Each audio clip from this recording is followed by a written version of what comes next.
Ready or Not provided me with the opportunity to lead slow and dynamic building searches in the form of a fictional police department SWAT unit.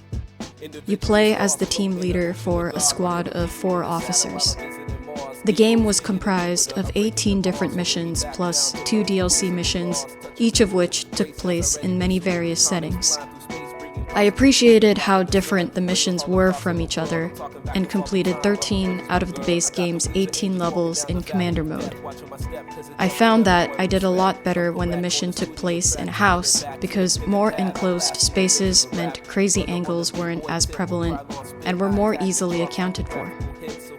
I struggled more with the missions that took place in larger and more open structures like warehouses and apartment complexes, as I resorted to just eating it when there was no safer way to proceed.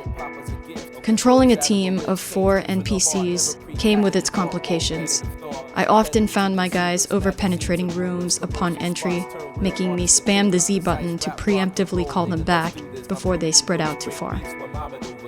There were also times when I would input the command for my units to conduct a basic room entry, and they would just stand there.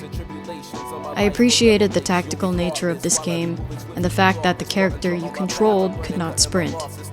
This mechanic supports the concept that the searches were meant to be slower and more methodical in nature, only utilizing dynamic searches when necessary.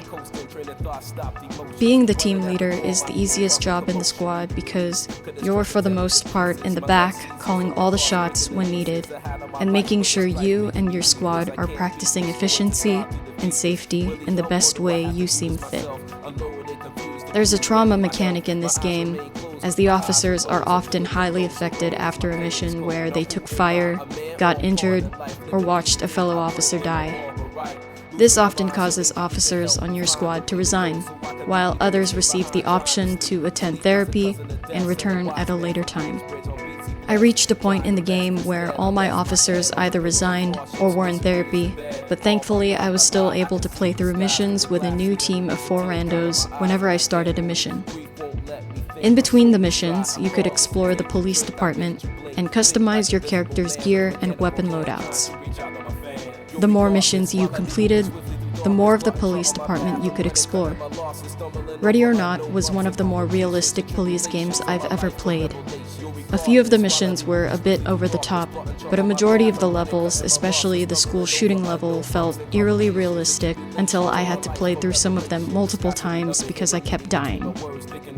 The specific tactical commands you could execute at any given time were a large part of what made the game realistic to me.